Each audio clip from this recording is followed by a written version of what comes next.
Subscribe کیجئے ہماری اس channel کو اور اس بیل آئیکن پر کلک کریں۔ یہ 100% آپ کے لیے فری ہے۔ السلام علیکم ورحمۃ اللہ وبرکاتہ۔ الحمد للہ رب العالمین والعاقبۃ للمتقین والصلاة والسلام علی سید الانبیاء والمرسلین اما بعد فاعوذ باللہ من الشیطان الرجیم بسم اللہ الرحمن الرحیم الا ان اولیاء اللہ لا خوف علیہم ولا هم یحزنون صدق اللہ مولانا العلی العظیم۔ باد توحید کے متوالو، شمع رسالت کے پروانوں،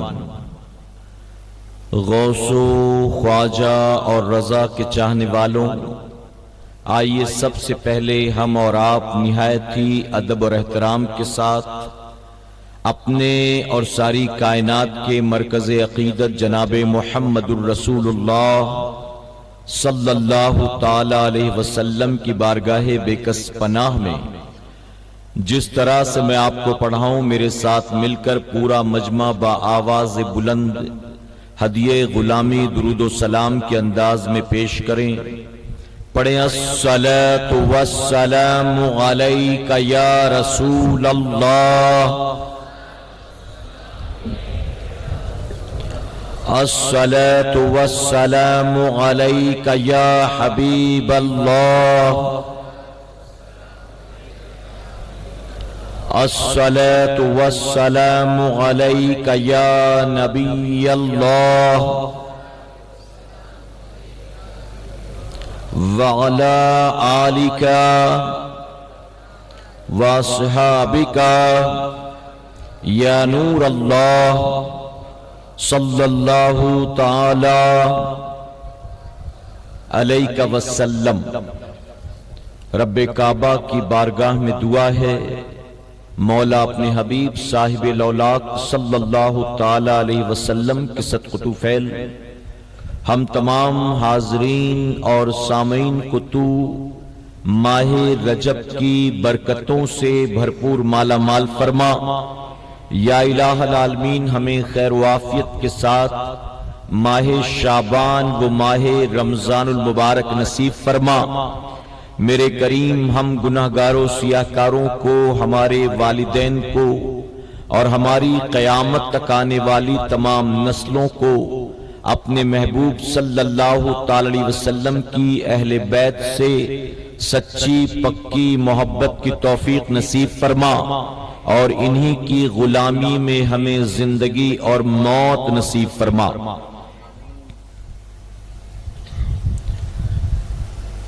غریب جائیں تو جائیں کہاں غریب نواز، غریب جائیں تو جائیں کہاں غریب نواز، وہیں تو جائیں گے ہوں گے جہاں غریب نواز۔ غریب جائیں تو جائیں کہاں غریب نواز، وہیں تو جائیں گے ہوں گے جہاں غریب نواز۔ اور تمہارے در کی کرامت یہ بارہا دیکھی، تمہارے در کی کرامت یہ بارہا دیکھی، غریب آئے ہیں اور بن گئے غریب نواز۔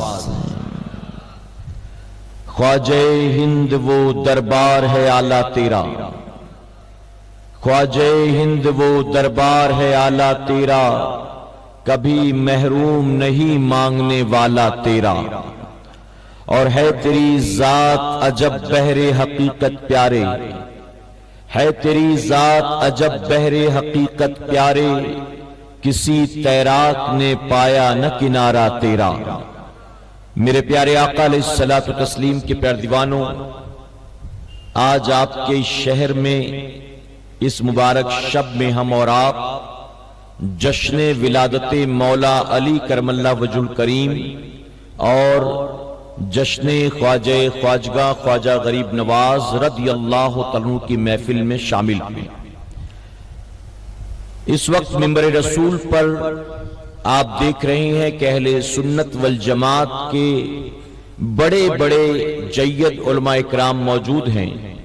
میرے پیارے آقا علیہ الصلوۃ والتسلیم کے پیروانوں، اللہ رب العزت کی بارگاہ میں دعا ہے خواجہ خواجگاہ کے صدقے کہ رب تبارک تعالیٰ ان علماء اور ان ہمارے قائدین کے سائے کو ہمارے سروں پر دراز فرمائے، ان کے علم میں، عمل میں، عزت میں اللہ برکتیں عطا فرمائے، اور ہمیں ان علماء کرام کی قیادت میں تمام عمر مسلک اعلی حضرت کی خدمت کی توفیق عطا فرمائے۔ میرے پیارے آقا علیہ الصلوۃ والتسلیم کے پیروانوں، وقت تیزی کے ساتھ گزر رہا ہے۔ آپ نے مجھ سے پیشتر بہت ہی خوبصورت اور آسان انداز میں مولا علی کرم اللہ وجہ الکریم کے فضائل، آپ کا منصب و مقام اور آپ کی محبتوں کا صلہ سماعت فرمایا۔ میں اس موضوع پر مزید گفتگو نہ کرتے ہوئے خواجہ خواجگاہ کے حوالے سے کچھ باتیں آپ کے گوش گزار کروں گا، اور ساتھ ہی ساتھ درمیان گفتگو انشاءاللہ ہمارے اور آپ کی اصلاح کی بات بھی ہوگی۔ میں امید کرتا ہوں کہ آپ میری گفتگو کو شروع سے آخر تک توجہ کے ساتھ سنیں گے انشاءاللہ۔ میرے پیارے آقا علیہ الصلوۃ والتسلیم کے پیروانوں، سب سے پہلے تو میں آپ کو یہ بتانا چاہوں گا کہ اس وقت ہمارے اور آپ کے سامنے سے اسلامی سال کا 7واں مہینہ گزر رہا ہے، جسے ماہ رجب المرجب کہتے ہیں۔ فرمایا گیا 4 حرمت والے جو مہینے ہیں، ان 4 مہینوں میں سے یہ ایک حرمت والا مہینہ ہے، یعنی 12 مہینوں میں 4 مہینے اللہ رب العزت کے نزدیک بہت ہی زیادہ بزرگی اور شان والے ہیں۔ انہی میں یہ ایک مہینہ بھی ہے جسے ماہ رجب کہتے ہیں، اور اس کے علاوہ باقی جو 3 مہینے ہیں وہ تینوں ترتیب وار آتے ہیں، یعنی یکے بعد دیگرے آتے ہیں۔ ماہ ذی القعدہ ہے، ذی الحجہ ہے، اور ماہ محرم الحرام ہے، یعنی اسلامی سال کا 11واں، 12واں اور پہلا مہینہ، یہ تینوں حرمت والے مہینے، اور اسی کے ساتھ ماہ رجب یہ بھی حرمت والا مہینہ ہے۔ فرمایا گیا کہ صرف مسلمان اس ماہ مبارک کا احترام نہیں کرتے، بلکہ زمانے جاہلیت میں کفار و مشرکین بھی ان حرمت والے مہینوں کا بہت احترام کیا کرتے تھے۔ اتنا احترام کہ اگر پہلے سے کوئی جنگ جاری ہوتی، ان مہینوں کا چاند نکل آتا تو اس جنگ کو وہ روک دیا کرتے تھے، کسی نئی جنگ کا وہ آغاز نہیں کرتے تھے۔ یہاں تک فرمایا گیا کہ اگر کسی کو ان حرمت والے مہینوں میں اپنے باپ دادا کا قاتل بھی کہیں مل جاتا تو اس کے ساتھ چھیڑ چھاڑ نہیں کرتے تھے، بلکہ اس کو چھوڑ دیا کرتے تھے، یعنی ان مہینوں کا وہ اتنا احترام کرتے تھے۔ اور آپ جانتے ہیں کہ یہ احترام کون کرتے تھے؟ وہ جو لوگ مسلمان نہیں تھے بلکہ کفار و مشرکین تھے۔ زمانے جاہلیت کی جنگیں آپ جانتے ہیں کتنی مشہور ہوا کرتی تھی۔ اگر کسی کے کھیت میں کسی دوسرے کے قبیلے کا اونٹ گھس جاتا تو یہ جھگڑا 7 پشتوں تک چلا کرتا تھا کہ تمہارے قبیلے کا اونٹ ہمارے کھیت میں گھسا تو گھسا کیسے؟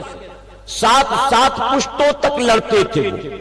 باپ جب بستر پر مرنے کے قریب ہوتا تو اپنے جوان بیٹے کو بلا کر یہ وصیت کرتا تھا کہ بیٹا، فلاں قبیلے کا اونٹ ایک مرتبہ تمہارے پردادا کے کھیت میں گھس گیا تھا، جس کی وجہ سے دونوں قبیلوں میں جنگ ہوئی تھی۔ تمہارے پردادا نے پوری زندگی اس اونٹ کے کھیت میں گھسنے کا بدلہ لیا، اور ان کے بعد تمہارے دادا نے پوری زندگی اس کا بدلہ لیا، ان کے بعد میں نے پوری زندگی اس کا بدلہ لیا۔ بیٹے، اگر تم چاہتے ہو کہ میں اطمینان سے دنیا سے چلا جاؤں تو مجھ سے وعدہ کرو کہ میرے مرنے کے بعد تم بھی اپنے پردادا کے کھیت میں گھسنے والے اس اونٹ کا بدلہ اس قبیلے سے لوگے، اور تم اپنے بعد اپنی نسلوں کو بھی وصیت کرو گے کہ وہ بھی تمہارے بعد اس قبیلے سے جنگ کرتے رہے۔ تو معمولی جھگڑا 7 پشتوں تک چلتا تھا، لیکن حرمت والے مہینوں میں وہ کسی طرح کی قتل و غارت گری، کوئی لڑائی جھگڑا نہیں کرتی تھی۔ میرے پیارے آقا علیہ الصلوۃ والتسلیم کے پیروانوں، تو ہمارے اور آپ کے لیے لازم ہے کہ بحیثیت مسلمان ہم اور آپ ان حرمت والوں کا احترام زمانے جاہلیت کے کفار و مشرکین سے زیادہ کریں۔ کہیں انشاءاللہ، اور بلند آواز سے کہیں۔ میرے پیارے آقا علیہ الصلوۃ والتسلیم کے پیروانوں، فرمایا گیا سیدنا عیسیٰ علیہ السلام کے زمانے میں ایک شخص کسی عورت پر عاشق ہو گیا، اور ایک رات موقع اس کے ہاتھ لگا، اس نے اس عورت پر قابو پا لیا۔ ابھی کمرے میں گیا تھا، اس کے قریب ہونا چاہتا تھا کہ اچانک اس کو گھر کے باہر لوگوں کا شور سنائی دیا۔ وہ گھبرا گیا، یہ سمجھا کہ میں رنگے ہاتھوں پکڑا گیا، شاید کسی نے آتا جاتا دیکھ لیا، اسی لیے یہ ہنگامہ۔ اس نے اس عورت سے کہا کہ ذرا باہر دیکھ تو صحیح، معاملہ کیا ہے؟ اس عورت نے باہر نکل کر دیکھا، پلٹ کر آئی، کہتی ہے کہ ہمارا کوئی مسئلہ نہیں ہے، ہماری وجہ سے یہ ہنگامہ نہیں ہے، دراصل نئے مہینے کا چاند ہو گیا ہے، اسی چاند کو دیکھنے کے لیے لوگ جمع ہو گئے۔ تو اس شخص کو بڑا تعجب ہوا، اس نے کہا بھلا کون سے مہینے کا چاند ہوا کہ جس کو دیکھنے پورا شہر امڑ آیا؟ تو اس عورت نے جواب دیا کہ ماہ رجب کا چاند ہو گیا۔ جب اس شخص نے سنا کہ ماہ رجب کا چاند، تو ماہ رجب کے احترام کی وجہ سے اس نے برائی کا ارادہ دل سے نکال دیا، عورت سے الگ ہو گیا، اس سے معافی تلافی کی اور اپنے گھر کی طرف چلا گیا۔ رب تبارک تعالیٰ نے عیسیٰ علیہ السلام پر وحی نازل کی، اے عیسیٰ، میرے فلاں بندے نے ماہ رجب کا احترام کیا، اپنے آپ کو حرام کاری سے بچایا ہے، جاؤ جا کر اس سے ملاقات کرو، اس سے مبارکباد دو، اللہ اس سے خوش ہے، اسے خوشخبری سناؤ۔ عیسیٰ علیہ السلام گئے، آپ نے ملاقات کی، مبارکباد دی، خوشخبری سنائی، نتیجہ یہ ہوا کہ اس بندے نے توبہ کر کے عیسیٰ علیہ السلام کے ہاتھ پر اسلام قبول فرما لیا۔ تو ماہ رجب کا احترام کرنے کی بنیاد اللہ نے اس بندے کو ایمان کی دولت عطا فرما دیا ہے۔ ہم اور آپ تو مسلمان ہیں، ہمیں زیادہ احترام کرنا ہے، کہیں انشاءاللہ۔ میرے پیارے آقا علیہ الصلوۃ والتسلیم کے پیروانوں، شروع سے لے کر آخر تک اگر آپ دیکھیں تو اس ماہ مبارک میں بڑی بابرکت تاریخیں آتی ہیں، بہت سی مشہور تاریخیں ہیں جس کے حوالے سے آپ جانتے ہیں۔ بہرحال موقع نہیں کہ میں وہ تاریخیں آپ کو ایک ایک کر کے گناؤں۔ فرمایا گیا کہ رجب صرف اس مہینے کا نام نہیں ہے، بلکہ جنت میں بہنے والی ایک نہر کا نام بھی رجب ہے، اور اس نہر کے پانی کے حوالے سے فرمایا گیا کہ یہ برف سے زیادہ ٹھنڈا، شہد سے زیادہ میٹھا، دودھ سے زیادہ سفید ہے، اور اس رجب نامی نہر کا پانی اللہ رب العزت اپنے اس جنتی بندے کو پلائے گا جو ماہ رجب میں اللہ کی رضا کے لیے روزہ رکھتا ہوگا۔ میرے پیارے آقا علیہ الصلوۃ والتسلیم کے پیروانوں، اب میں اس ماہ مبارک میں روزے کی فضیلت آپ کو بتاؤں، اجازت ہے آپ کو؟ فرمایا حضور اکرم صلی اللہ علیہ وسلم نے کہ جو ماہ رجب میں یقین و اخلاص کے ساتھ ایک روزہ رکھے گا، اللہ کی خوشنودی اس پر واجب ہو جائے گی، اور اللہ اسے فردوس اعلیٰ میں جگہ عطا فرمائے گا۔ اور فرمایا گیا جو ماہ رجب میں 2 روزے رکھے گا، اللہ اس کو دگنا اجر عطا فرمائے گا۔ جو ماہ رجب میں 3 روزے رکھے گا، اللہ رب العزت اس کے اور جہنم کے درمیان ایک ایسی کھائی پیدا کر دے گا، ایک ایسی خندق پیدا کر دے گا کہ جس کی دوری 1 سال کے سفر کے برابر ہوگی۔ جو ماہ رجب میں 4 روزے رکھے گا، اللہ رب العزت اس کو جنون کی، برس کی بیماری سے بچائے گا، اور اللہ اسے فتنہ دجال سے محفوظ فرمائے گا۔ محبت سے کہیں اچھا یہ نفل روزے، فرض تو نہیں ہے نا؟ تو آپ سبحان اللہ کہیں گے تو رکھنا فرض ہو جائے گا؟ نہیں نا؟ تو گھبرائیں نہیں، رکھے گا وہی جس کو اللہ توفیق عطا فرمائے گا۔ آپ رکھیں گے تو یہ انعام ملے گا، لیکن سبحان اللہ کہیں گے تو ابھی بن روزہ رکھے انعام مل جائے گا انشاءاللہ۔ تو سبحان اللہ کہیں اور تیزی سے میرے ساتھ آگے بڑھتے رہے۔ تو میرے پیارے آقا کے پیارے دیوانوں، فرمایا گیا جو 5 روزے رکھے گا اللہ اس کو عذاب قبر سے محفوظ فرمائے گا۔ جو 6 روزے رکھے گا وہ قیامت کے دن اپنی قبر سے اس حال میں اٹھے گا کہ اس کا چہرہ 14ویں کے چاند کی طرح چمک رہا ہوگا۔ جو 7 روزے رکھے گا اس کی خاطر جہنم کے 7 دروازے بند کر دیے جائیں گے۔ جو 8 روزے رکھے گا اس کی خاطر جنت کے 8 دروازے کھول دیے جائیں گے۔ جو 9 روزے رکھے گا فرمایا گیا وہ قیامت کے دن اپنی قبر سے اس حال میں اٹھے گا کہ اس کا چہرہ جنت کی طرف ہوگا اور اس کی زبان پر کلمہ طیبہ جاری ہوگا۔ جو ماہ رجب میں 10 روزے رکھے گا جب اس کے پلسرات پار کرنے کی باری آئے گی تو ہر ایک میل پر اللہ اس کو آرام دہ بستر عطا فرمائے گا۔ 1 میل چلے گا، بریک لے گا، فریش ہوگا، آرام کرے گا، پھر اٹھے گا، 1 میل چلے گا تو یہ ماہ رجب میں نفل روزہ رکھنے والوں کو اللہ انعام عطا فرمائے گا۔ فرمایا گیا جو 11 روزے رکھے گا قیامت کے دن اس کی طرح دوسرا کوئی نہیں ہوگا سوائے اس کے کہ جس نے یا تو 11 یا تو اس سے زیادہ روزے رکھے ہوں گے۔ اسی طرح فرمایا گیا جو ماہ رجب میں 15 روزے رکھے گا، 15 اللہ تبارک تعالیٰ اسے جنت میں حضرت آدم علیہ السلام اور ابراہیم علیہ السلام کے پڑوس میں محل عطا فرمائے گا۔ کتنا ثواب ہے۔ اب اگر نہ رکھ سکیں 10، نہ رکھ سکے 5، نہ رکھ سکے 15 تو طے کر لیں آج کے اس اجتماع میں، اس خوبصورت محفل میں کہ کم سے کم ماہ رجب میں 3 روزہ ضرور رکھیں گے انشاءاللہ۔ اور وہ 3 روزے اللہ توفیق دے تو ہر مہینے عادت بناؤ۔ ہر مہینے کی 13، 14، 15 کو روزہ رکھنا حضور اکرم صلی اللہ علیہ وسلم کی سنت مبارکہ ہے اور اسے کہتے ہیں ایام بیس کے روزے۔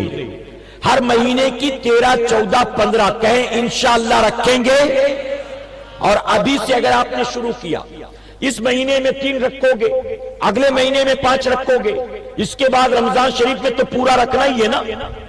اب رمضان شریف میں اچانک 30 رکھنا پڑتا تو لوگ 2-3 دن تک سر پکڑ کے گھومتے رہتے کہ روزہ رکھا نا اس لیے سر بہت درد ہو رہا ہے، روزہ رکھا نا اس لیے پیٹ بہت درد ہو رہا ہے۔ تو میں کہتا ہوں یہ سر درد پیٹ درد ابھی ہو جائے، ماہ رمضان کے لیے ہم پہلے سے تیار ہو جائیں۔ ابھی سے پریکٹس شروع کر دو، کہو انشاءاللہ ابھی 3 رکھ لیں، اگلے مہینے 5 رکھ لیں۔ میرے پیارے آقا علیہ الصلوۃ والتسلیم کے پیروانوں، اسی طرح فرمایا گیا جو ماہ رجب کی 27 کا روزہ رکھتا ہے اللہ اس کو سال بھر کے روزوں کا ثواب عطا فرماتا ہے۔ اور ایک روایت میں یہاں تک فرمایا گیا کہ جو ماہ رجب کی 27 کا روزہ رکھتا ہے رب تبارک تعالیٰ اس کو 60 مہینوں کے روزوں کا ثواب عطا فرماتا ہے۔ تو یہ فضیلتیں اپنی جگہ، ہمیں اور آپ کو کوشش کرنا ہے کہ ہم ضرور کچھ نہ کچھ رکھیں گے انشاءاللہ۔ ایک اور فضیلت اس مہینے کے حوالے سے اجازت ہے آپ کی۔ حضور اکرم صلی اللہ علیہ وسلم نے فرمایا کہ جو ماہ رجب میں صدقہ کرے گا، زکات نہیں، فطرہ نہیں، صدقہ یعنی ایکسٹرا نفل، جو ماہ رجب میں صدقہ کرے گا تو ایک کوہ جب بچہ تھا اس نے اڑنا شروع کیا اور اڑتے اڑتے اڑتے اڑتے بوڑھا ہو کر مر گیا تو پوری زندگی، پورے عمر میں جتنی دوری وہ طے کر گیا ہوگا، ماہ رجب میں صدقہ کرنے والے کو اللہ جہنم سے اتنا دور فرما دے گا۔ سمجھے نہیں آپ میری بات کو؟ شاید ایک کوہ، اب یہاں ذرا توجہ دیں، حضور اکرم صلی اللہ علیہ وسلم نے کوے کا ذکر کیوں کیا؟ مور کی بات کر لیتے بہت خوبصورت ہے، بلبل کی بات کر لیتے کسی اور پرندے کی، کوے کا ذکر کیوں؟ تو صوفیہ فرماتے ہیں کہ کوہ اس لیے فرمایا گیا کیونکہ کوہ وہ پرندہ ہے کہ جس کی عمر 500 سال ہوا کرتی ہے۔ اب ذرا سوچیں آپ، حضور اکرم صلی اللہ علیہ وسلم نے کیا فرمایا؟ بچہ تھا، 500 سال تک اڑتا رہا اور بوڑھا ہو کر مر گیا تو جتنی دوری طے کر گیا ہوگا اللہ صدقہ کرنے والے کو اتنا ہی جہنم سے دور فرما دے گا۔ تو میرے پیارے آقا کے پیروانوں 500 سال میں وہ کہاں سے کہاں نکل گیا ہوگا اندازہ لگا سکتے ہو؟ تو صدقہ کرو کہ انشاءاللہ خوب دو اللہ کی راہ میں، اور صدقہ صرف پریشانیاں دور نہیں کرتا، صدقہ صرف بگڑی بنانے کا کام نہیں کرتا، صدقہ میں تو کہتا ہوں سنیوں عادت بنا لو۔ امتحان چل رہا ہے، بچے اگزام کے لیے گھر سے نکلے، ان کے ہاتھ میں کچھ پیسہ رکھ دو روزانہ کہ بیٹا ایگزامینیشن ہال میں جانے سے پہلے کسی غریب کو صدقہ کر کے چلے جانا۔ آپ کہیں میٹنگ کے لیے جاتے ہو، صدقہ کرتے ہوئے جاؤ۔ آپ بیٹے کے لیے رشتہ دیکھنے جاتے ہو، بیٹی کے لیے رشتہ دیکھنے جاتے ہو، صدقہ کرتے ہوئے جاؤ۔ آپ کاروبار کی میٹنگ کے لیے جاتے ہو، صدقہ کرتے ہوئے جاؤ۔ کورٹ کچہری مقدمے کے لیے جاتے ہو، صدقہ کرتے جاؤ۔ ارے صدقہ دنیا کی چھوٹی موٹی تکلیفیں دور نہیں کرتا، آقا فرماتے صدقہ بری موت کو ٹال دیتا ہے۔ تو یہ تو بری موت کو ٹال دیتا ہے۔ تو کریں، عادت بنائیں کہ انشاءاللہ ہم بیٹھے رہتے دبا کے کہ ماہ رمضان آئے گا تو دیں گے، ماہ رمضان آئے گا تو دیں گے۔ میرے پیارے آقا علیہ الصلوۃ والتسلیم کے پیروانوں، یہاں ایک غلط فہمی دور کر دوں میں آپ کی۔ ماہ رمضان المبارک میں اللہ نے ہم پر آپ پر روزہ فرض فرمایا ہے۔ ہم نے سمجھا زکوٰۃ بھی اسی مہینے میں فرض ہے، نماز بھی اسی مہینے میں فرض ہے۔ زکوٰۃ بھی رمضان شریف ہی میں نکالیں گے، نمازیں بھی رمضان شریف ہی میں پڑھیں گے، اور اس کے علاوہ سال بھر باقی کچھ کرنا کرانا نہیں۔ میرے پیارے آقا علیہ الصلوۃ والتسلیم کے پیروانوں، زکوٰۃ ماہ رمضان میں فرض نہیں ہے، مال پر سال پورا ہو جائے تو زکوٰۃ واجب ہو جایا کرتی ہے۔ اب وہ سال چاہے جب پورا ہو جائے، محرم میں، ربیع الاول شریف میں، شعبان میں، جب بھی پورا ہو، ہم بیٹھے رہتے ہیں کہ رمضان شریف آئے، رمضان شریف آئے۔ کیوں؟ اس کی وجہ کیا ہے؟ اس کی وجہ کیا ہے؟ دنیا کے پیچھے بھاگتے بھاگتے بھاگتے بھاگتے دل میں اتنی لالچ پیدا ہو گئی، ہم سوچتے ہیں کہ شعبان میں دیں گے تو ایک کا ایک ملے گا، بہت ہوا تو 10، محرم میں دیں گے تو ایک کا ایک ملے گا، بہت ہوا تو 10، لیکن رمضان شریف میں دو کہ اللہ ایک کے بدلے 70 گنا عطا فرمائے گا۔ تو دبا کر بیٹھے ہوتے ہیں کہ رمضان میں دو، ایک کا 70 ملے گا، ایک کا 70 ملے گا۔ میرے پیارے آقا علیہ الصلوۃ والتسلیم کے پیروانوں، میں علماء کی موجودگی میں ذمہ داری کے ساتھ کہنا چاہوں گا، رب کے خزانے میں کوئی کمی نہیں ہے۔ ارے وہ جو ماہ رمضان میں ہر خاص عام کو ایک کے بدلے 70 دیتا ہے، اگر بندہ اخلاص کے ساتھ دیتا ہے، محبت کے ساتھ دیتا ہے، صرف رضا الہی کے لیے دیتا ہے، تو میرا کریم ماہ رمضان کے علاوہ بھی اپنے بندے کو چاہے ایک کے بدلے 70 گنا عطا کرے، چاہے ایک کے بدلے 700 گنا عطا فرمائے۔ کیا کوئی اعتراض کرنے والا ہے؟ کوئی آبجیکشن لینے والا ہے کہ مولا 70 کا وعدہ تو رمضان شریف میں تھا، تو نے محرم میں کیوں 70 دے دیا؟ 70 کا وعدہ تو رمضان شریف میں تھا، تو نے رجب میں کیوں دے دیا؟ کیا ایسا ہے؟ نہیں ہے نا۔ تو کوشش کریں، دل کو بڑا کریں، کوشش کریں، حوصلہ پیدا کریں، اور صدقہ خیرات کی عادت بنائیں کہ انشاءاللہ ہر مصیبت دور ہوگی، بگڑی بنے گی، مقدس سنوریں گے، اولاد کی قسمت جو ہے چمکے گی، آخرت سنورے گی۔ اے مسلمانوں، ہم اور آپ صدقے اور خیرات کی عادت بنائیں کہ انشاءاللہ۔ آپ نے دیکھا ہوگا، ابھی میں آپ کو بتاؤں گا، میرے پیارے آقا علیہ الصلوۃ والتسلیم کے پیروانوں، مسجد کے حوالے سے اعلان ہوا کہ آپ کو جاتے جاتے جو کچھ اللہ توفیق دے تعمیر مسجد کے لیے بھی تعاون کرنا ہے۔ سنا آپ نے؟ میں پچھلی مرتبہ آیا تھا جشن سیدنا صدیق اکبر کی محفل میں، وہاں پر بھی اعلان ہوا تھا۔ میں امید کرتا ہوں کہ آپ صرف اعلان سن کر گزرتے نہیں ہوں گے، بلکہ دل کھول کر آگے بھی بڑھتے ہوں گے، میں امید کرتا ہوں۔ میرے پیارے آقا علیہ الصلوۃ والتسلیم کے پیروانوں، یہاں ایک بڑی پیاری بات یاد آتی ہے مجھے۔ جن لوگوں نے حج یا عمرہ کیا ہے انہوں نے اپنی آنکھوں سے دیکھا ہوگا، جب آپ میدان عرفات کی طرف جاتے ہیں تو درمیان میں ایک نہر کے نشان ملتے ہیں، اسے نہر زبیدہ کہتے ہیں۔ اس نہر کے نہر باقی نہیں ہے، اس کے نشانات موجود، نہر زبیدہ۔ یہ کون ہے زبیدہ؟ یہ بادشاہ ہارون رشید کی بیوی کا نام ہے زبیدہ. تاریخ میں یہ میاں بیوی دونوں مشہور ہیں اور ان کے بہت سے واقعات مشہور ہیں. فرمایا کہ زبیدہ جب آئی حج کرنے کے لیے تو انہوں نے میدان عرفات میں دیکھا کہ حاجیوں کو پانی کی بڑی تکلیف تھی. توجہ ہے نا آپ کی؟ پانی کی بڑی تکلیف تھی. تو حج سے فارغ ہونے کے بعد جب اپنے وطن گئی تو وہاں جانے کے بعد انہوں نے انجینئرز کو جمع کیا. جو اس دور کے انجینئر تھے، ٹیکنیشینز تھے، پڑھے لکھے تھے، ان کو جمع کیا. اور جمع کرنے کے بعد کہا کہ میں نے میدان عرفات میں دیکھا ہے حاجیوں کو پانی کی بڑی تکلیف تھی اور ہمارے ملک میں پانی کی کوئی کمی نہیں. تو میں چاہتی ہوں کہ ایک نہر کھودی جائے. ایک نہر میرے ملک سے لے کر میدان عرفات تک کھودی جائے اور دریائے دجلہ سے لے کر پانی کو میدان عرفات تک پہنچایا جائے. اس نے خواہش ظاہر کی. تو انجینئرز نے کیا کہا؟ انہوں نے کہا نیت بہت اچھی، اللہ آپ کو ضرور ثواب عطا فرمائے گا، لیکن یہ کام پاسبل نہیں، پریکٹیکلی یہ کام امپاسبل. تو زبیدہ نے کہا وہ کیوں؟ وجہ کیا ہے؟ تو انجینئرز نے کہا کہ درمیان میں بہت سے پہاڑ آتے ہیں، آبادیاں آتی ہیں، جنگل آتے ہیں، صحرا آتے ہیں. کہاں ہم ایران میں رہنے والے اور کہاں میدان عرفات، یہاں سے وہاں تک ہم نہر کیسے لے جائیں گے؟ یہ کام ممکن نہیں ہے. تو اس نے کہا کہ کیا پریشانی؟ زبیدہ نے کہا پریشانی کیا؟ تو انجینئرز نے کہا کہ اس کے لیے بہت وقت چاہیے، اس کے لیے بہت مال چاہیے. تو زبیدہ نے کہا میرے پاس دونوں چیز کی کمی نہیں ہے. وقت جتنا چاہیے لو، مال جتنا چاہیے لو. اگر ہر فاوڑے کے بدلے مجھے 2 سونے کے سکے دینے پڑے تو میں وہ بھی دینے کے لیے تیار ہوں. ہر فاوڑے پر 2 سونے کے سکے میں دینے کو تیار ہوں. اب بتاؤ اس سے زیادہ بجٹ ہوگا تمہارا؟ انجینئر سے کہا ٹھیک ہے، آپ نہیں مانتی ہیں تو ہم پروجیکٹ شروع کرتے.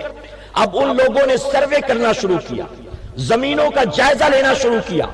کاسٹ کیا آئے گی، لیبر کتنے لگیں گے، ٹائم کتنا لگے گا، کہاں کی مٹی ریتیلی ہے، کہاں کی پتھریلی ہے، کہاں پہاڑ کاٹنا ہوگا، کہاں درخت کاٹنے ہوں گے. اب ان لوگوں نے مکمل سروے کیا اور سروے کرنے کے بعد فائل تیار کیا اور تیار کر کے کاغذات لے کر آئے زبیدہ کے پاس اور آ کر کہنے لگے کہ یہ دیکھیے ہم نے پورا پروجیکٹ جو ہے فائل میں تیار کر دیا ہے، آپ اس کو دیکھ لیں، اپروول دے دیں تو ہم اپنا کام شروع کر دیتے ہیں. تو زبیدہ نے وہ کاغذ کے ٹکڑے لیے، لینے کے بعد آتی ہے دریائے دجلہ کے کنارے اور وہاں پہنچ کر آپ نے ایک ایک پنے پھاڑنے شروع کر دیے. آپ جب پھاڑتی جاتی تھی انجینئر دیکھ کر پریشان سے کیا کر رہی ہیں، ہمارے کتنے سال کی محنت ہے، ابھی تو کاغذ پر پروجیکٹ تیار ہوا ہے، اس کو پھاڑ رہی ہیں بھلا کیوں؟ لوگ حیرت سے دیکھتے کہ کون زبان دراز کرتا. فرمایا کہ زبیدہ نے وہ تمام کاغذ کے ٹکڑے پھاڑے ہیں اور پھاڑ کر دریا میں ڈال دیے اور ہاتھ اٹھا کر اللہ کی بارگاہ میں عرض کرتی ہیں اے اللہ میرے ملک سے لے کر میدان عرفات تک نہر کھودنے میں کتنا مال لگے گا. زبیدہ اس کا حساب نہیں لینا چاہتی ہے، اس امید کے ساتھ کہ اسی طرح تو قیامت میں زبیدہ کا بھی حساب نہیں لے گا. اے سرکار مدینہ علیہ الصلوۃ والتسلیم کے پیارے دیوانوں، اس امید کے ساتھ کہ قیامت میں تو زبیدہ کا بھی حساب نہیں لے گا، آپ نے یہ کام بن حساب کتاب کے کیا اور کئی سالوں تک حاجیوں کو آپ نے پانی پہنچایا ہے، آپ نے یہ کارنامہ انجام دیا ہے. میرے پیارے آقا علیہ الصلوۃ والتسلیم کے پیارے دیوانوں، میں بھی آپ سے گزارش کروں گا دل کو بڑا کریں، اپنی نفس کی بات آئے، ذات کی بات آئے، اپنے کھانے پینے کی بات آئے، اپنے گھومنے پھرنے کی بات آئے، کسی مال کسی شاپنگ سٹور میں جانے کی بات آئے، کہیں میلے گارڈن میں جانے آنے کی بات آئے، کسی ریسٹورنٹ ہوٹل میں جانے کھانے پینے کی بات آئے تو اپنی ذات پر خرچ کرتے وقت ایک ایک روپے کا حساب رکھا کرو. لیکن جب اللہ کے نام پر مانگا جائے تو کھلے دل سے خرچ کیا کرو کہ اللہ جو کچھ میرے پاس ہے یہ میرا کہاں ہے؟ ارے میں تو ماں کی کوکھ سے پیدا ہوا تھا تو شرمگاہ ڈھانکنے کو ایک کپڑے کا ٹکڑا بھی نہیں تھا. آج اگر میرے پاس خوبصورت لباس ہے، مکان ہے، نوکری ہے، فیکٹری ہے، بینک بیلنس ہے، کاروبار ہے، تو یقیناً میرے کریم یہ سب تیرا دیا ہے اور تیرے نام پر جب مانگا جائے گا میں بخل سے کام نہیں لوں گا، کھلے دل سے تیری راہ میں خرچ کروں گا، اس یقین کے ساتھ کہ جو میں نے اپنی ذات پر لگایا ہے قیامت میں تو اس کا حساب لے گا، لیکن جو تیری راہ میں نے خرچ کیا ہے قیامت میں تو مجھ سے اس کا حساب نہیں لے گا. تو میرے پیارے آقا علیہ الصلوۃ والتسلیم کے پیروانوں، غریب غربا کی مدد کرو، پڑوسیوں کی فکر کرو، غریب رشتہ داروں کی فکر کرو، بہن غریب ہے اس کی مدد کرو، بھائی غریب ہے اس کی مدد کرو، ماموں ضرورت مند ہے اس کی مدد کرو، چچا مستحق ہے اس کی مدد کرو. اللہ نے نوازا ہے اللہ کا شکر ادا کرو، اس پر کبھی فخر نہ کرنا، اللہ کا شکر ادا کرنا. اور یاد رکھنا شکر خدا کے ساتھ جتنا اللہ کی راہ میں خرچ کرو گے کبھی کمی نہیں آئے گی. ذرا دل کھول کر کے دیکھو تو صحیح میرا رب کتنی برکتیں عطا فرماتا. میرے پیارے آقا علیہ الصلوۃ والتسلیم کے پیروانوں، غریب پروری کرنا میرے غریب نواز کا کام ہے. خواجہ غریب نواز رحمت اللہ تعالی اپنے مریدوں کو بار بار وصیت فرماتے تھے، غریبوں سے محبت کرو، غریبوں سے دوستی کرو، غریبوں کے ساتھ اٹھا بیٹھا کرو، غریبوں سے پیار کرو. کسی نے عرض کیا حضور امیروں سے دوستی ہوگی تو چندے ملیں گے، امیروں سے دوستی ہوگی تو نذرانے ملیں گے، امیروں سے دوستی ہوگی تو کاروبار چلیں گے، امیروں سے دوستی ہوگی تو کچھ مال و دولت آئے گی. آپ بار بار ہمیں غریبوں سے محبت کی تاکید کیوں فرماتے ہیں؟ تو غریب نواز فرماتے ہیں کہ میں تمہیں بار بار غریبوں سے پیار کرنے کی جو تاکید کرتا ہوں اس کی وجہ یہ ہے کہ قیامت کے دن دنیا کے تمام امیر جو ہوں گے وہ جنت کے باہر لائن لگا کر کھڑے ہوں گے اور اللہ دنیا کے غریبوں کو امیر سے 500 سال پہلے جنت میں داخل فرما دے گا. ابھی امیر حساب دے رہے ہوں گے اور غریب ہم جیسے جنت میں جا چکے ہوں گے. میرے پیارے آقا علیہ الصلوۃ والتسلیم کے پیروانوں، میں اللہ کا شکر ادا کرتا ہوں. ہاں ہم غریب ہیں، ہم غریب ہیں، ہم اس غریبی پر ناشکرا پن ادا نہیں کرتے. اللہ نے دنیا کے امیروں کو دھن دولت دیا ہے، ان امیروں کے پاس سب کچھ ہے لیکن کوئی امیر نواز نہیں ہے. ہم غریب ہیں تو کیا ہوا؟ اللہ نے ہم غریبوں کو بے سہارا نہیں چھوڑا، ہمیں غریب بنایا ہے تو ہمیں غریب نواز بھی عطا فرمایا. دنیا کے امیروں کو ان کے امیر نواز کہیں کام نہیں آئیں گے اور میرا غریب نواز وہ ہے جو یہاں بھی کام آئے گا اور وہاں بھی کام آئے گا. میرے پیارے آقا علیہ الصلوۃ والتسلیم کے پیروانوں، خواجہ خواجگاہ عطائے رسول سلطان الہند خواجہ معین الدین حسن سنجری ثم اجمیری چشتی رضی اللہ تعالیٰ عنہ، آپ حسنی حسینی سید ہیں، آپ مادر ذات ولی ہیں، ولی بائی برت ہیں، ماں کی کوکھ سے اللہ کے ولی بن کر پیدا ہوئے ہیں. آپ کی والدہ محترمہ خود فرماتی ہیں کہ جب میں حمل سے تھی رات کا اندھیرا ہوتا تو میرے شکم سے مجھے اللہ کے ذکر کی آواز آیا کرتی تھی. اب یہاں رات کا اندھیرے سے مراد کیوں، اسپیشلی نائٹ کیوں؟ تو آپ جانتے ہیں کہ دن میں تو شورگل ہوا کرتا ہے نا، رات میں سناٹا ہوتا ہے چاروں طرف. تو جب سناٹا چھاتا تو فرماتی ہے کہ میرے شکم سے اللہ کے ذکر کی آواز آیا کرتی تھی. ماں کی کوکھ سے اللہ کے ولی بن کر پیدا ہوئے. آپ کے والد سید غیاث الدین رحمت اللہ تعالی آپ وقت کے بہت بڑے عالم اللہ کے ولی. آپ کی والدہ حضرت ماہ نور رحمت اللہ تعالی علیہ اللہ کی برگزیدہ بندی، نیک ہیں، با حیا ہیں، با پردہ ہیں، شب بیدار ہیں، خوف خدا میں رونے والی ہیں. یقین جانو جب ماں باپ ایسے ہوتے ہیں تبھی اللہ اولاد غریب نواز جیسی عطا فرماتا ہے.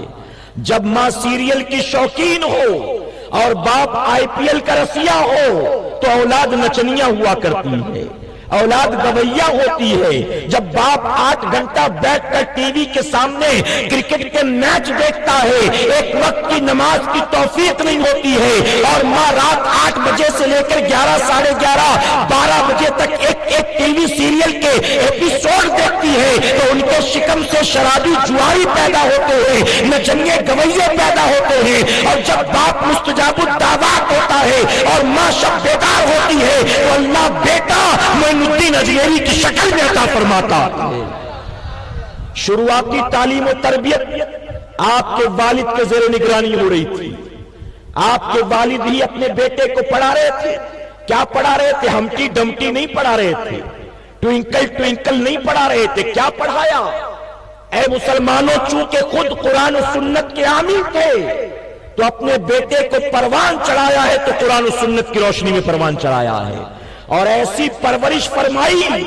کسی کانوینٹ اسکول میں داخلہ کرانے کے لیے پریشان نہیں تھے، کسی انٹرنیشنل اسکول میں داخلہ کرانے کے لیے پریشان نہیں تھے کہ ایم پی صاحب کا لیٹر مل جائے تو بیٹے کا ایڈمیشن ہو جائے، 3 لاکھ ڈونیشن لگے تو لگے کانوینٹ میں ایڈمیشن ہو جائے۔ نہیں، اپنی اولاد کی تعلیم و تربیت اے مسلمانوں دنیا کا لالچی کتا بنانے کے لیے نہیں کیا تھا، بلکہ اللہ کے حبیب کے دین کا نوکر بنانے کے لیے کیا تھا، اور یہ والد کی تربیت کا نتیجہ تھا کہ میرے غریب نواز نے 9 سال کی عمر میں پورا قرآن سینے میں محفوظ فرما لیا۔ 9 سال میں حافظ قرآن بن گئے۔ اے غریب نواز کی چھٹی منانے والوں، میرا غریب نواز تو 9 سال میں حافظ قرآن ہو گیا۔ آج یہاں 19 سال کے جوان سے پوچھو تو 5 کلمہ نہیں سنا سکے گا۔ غلط تو نہیں کہہ رہا میرے بھائی؟ غریب نواز کی چھٹی بھی مناتے ہو، اجمیر شریف بھی جاتے ہو، چادریں بھی چڑھاتے ہو، نعرے بھی لگاتے ہو، لنگر بھی لوٹتے لٹاتے ہو، لیکن غریب نواز کے مشن پر کتنا عمل کر رہے ہو؟ غریب نواز کے نقش قدم پر کتنا عمل کرتے ہو؟ غریب نواز نے 9 سال کی عمر میں پورا قرآن سینے میں محفوظ کر لیا، تم 20 سال کے کڑیل جوان ہو گئے ہو، تمہیں صحیح سے سورہ فاتحہ بھی پڑھنا نہیں آتا۔ میرے پیارے آقا علیہ الصلوۃ والتسلیم کے ترجمانوں، اب یہاں غریب نواز کی زندگی سے میں آپ کو بتاتا ہوں اصل محبت کہتے کسے۔ جب 15 سال آپ کی عمر ہوئی، والد کا سایہ سر سے اٹھ گیا، والد کی جدائی نے توڑ کر رکھ دیا، تنہائی پسند کرنے لگے، لوگوں سے ملنا جلنا ہنسنا مسکرانا سب ختم، اکیلے رہتے تھے۔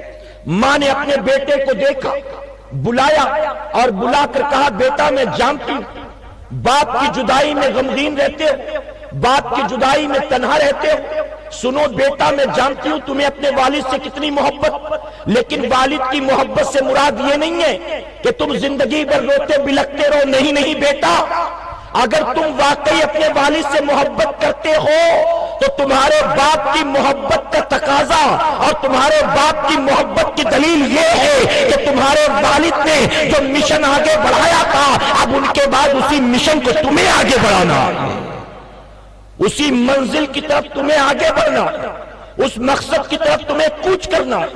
غریب نواز فوراً سمجھ گئے کہ میری والدہ کیا کہنا چاہتی ہے۔ اب آپ نے فوراً ریچارج ہو کر کام شروع کر دیا۔ میرے پیارے آقا علیہ الصلوۃ والتسلیم کے ترجمانوں، آپ نے وہ تاریخی واقعات سنے ہوں گے، وہ میں نہیں دہراتا، کس طرح سے مجذوب سے ملاقات ہوئی۔ جانتے ہیں یہ جو مجذوب تھے حضرت ابراہیم قندوزی رحمۃ اللہ علیہ، یہ آپ کے پہلے روحانی استاد ثابت ہوئے۔